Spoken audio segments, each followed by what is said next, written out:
Oui, aujourd'hui, je vous parle de la roue de la douleur. C'est une roue en fait que j'ai créée parce que selon moi, la douleur n'est pas juste due au mauvais mouvement que vous avez fait hier ou au mouvement répétitif que vous faites dans votre travail, mais à beaucoup de facteurs, à un ensemble de facteurs.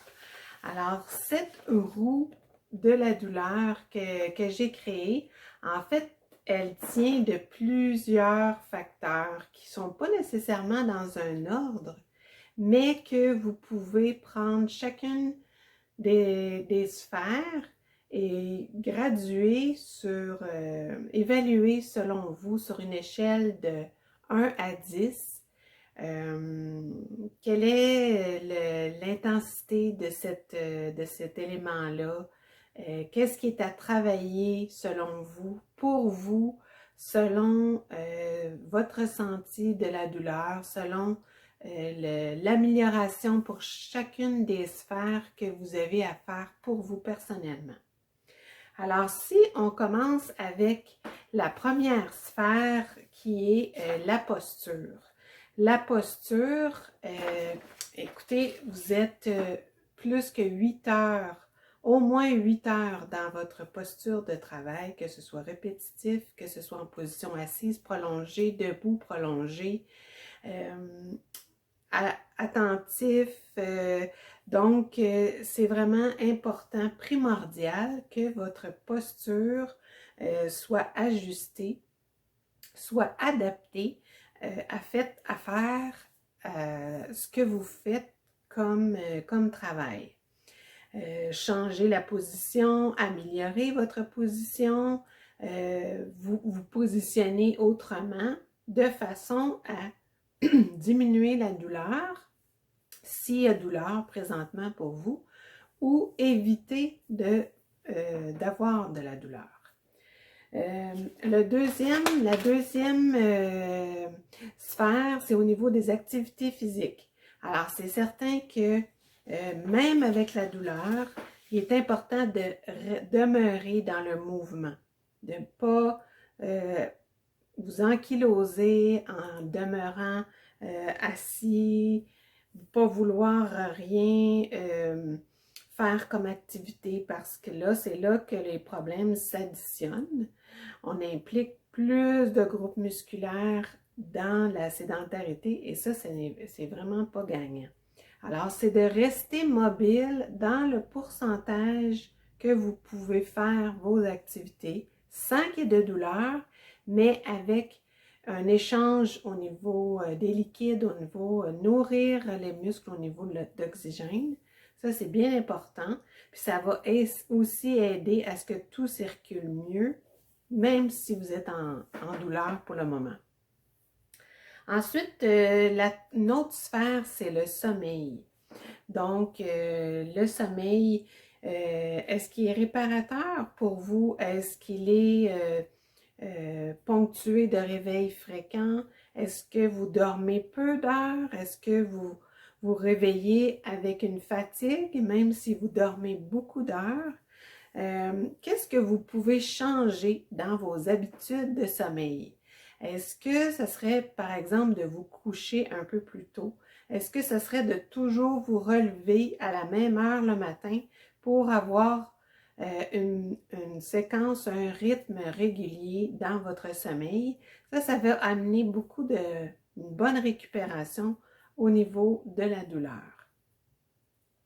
Ensuite, au niveau des pensées, c'est une autre sphère, c'est les pensées. Quelle est la qualité de vos pensées et non la quantité, parce que ça, la quantité, c'est facile de faire aller notre mental, mais la qualité, c'est-à-dire, est-ce que vous êtes accablé dans le négatif parce que vous vivez une douleur ou si vous réussissez à percevoir quand même la vie agréable, mais de respecter vos limites dans ce que vous faites par rapport à la douleur que vous avez. Quelle sorte de pensée avez-vous? Est-ce que c'est toujours accablant, négatives, qui sont pas joyeuses. Donc, analysez le type de pensée que vous avez présentement. Ensuite, c'est au niveau de l'alimentation. L'alimentation ici, c'est certain que l'alimentation prend une grande place dans l'amélioration de la douleur, la diminution de la douleur. Est-ce que pour vous, c'est bien comme objectif? Qu'est-ce que vous avez au niveau alimentaire? Est-ce que c'est de manger plus de fruits, de légumes? Est-ce que c'est de diminuer tout ce qui est pâtisserie? Est-ce que vous avez comme objectif de vraiment diminuer votre quantité de sucre?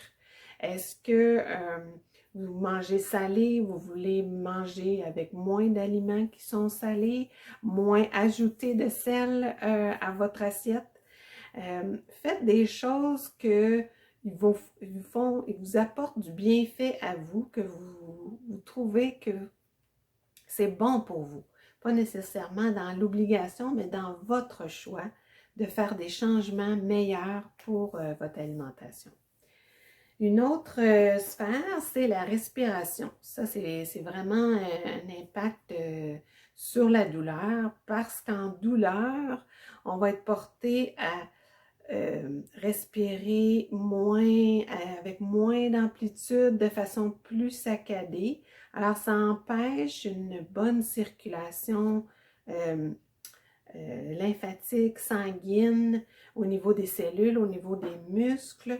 Donc, la posture aussi va être changée parce qu'on va être plus courbaturé, on va être porté à moins prendre l'expansion, à moins s'aligner, alors que le fait de respirer va beaucoup aider à la douleur, diminuer les contractions musculaires, amener une meilleure posture, comme je disais, et va aussi aider à apaiser des émotions parfois que vous vivez. Le fait de respirer, de vous accorder du temps, ça amène aussi une bonne détente, la respiration. Donc ça peut être vraiment gagnant d'amener des changements dans votre façon de respirer, malgré la douleur.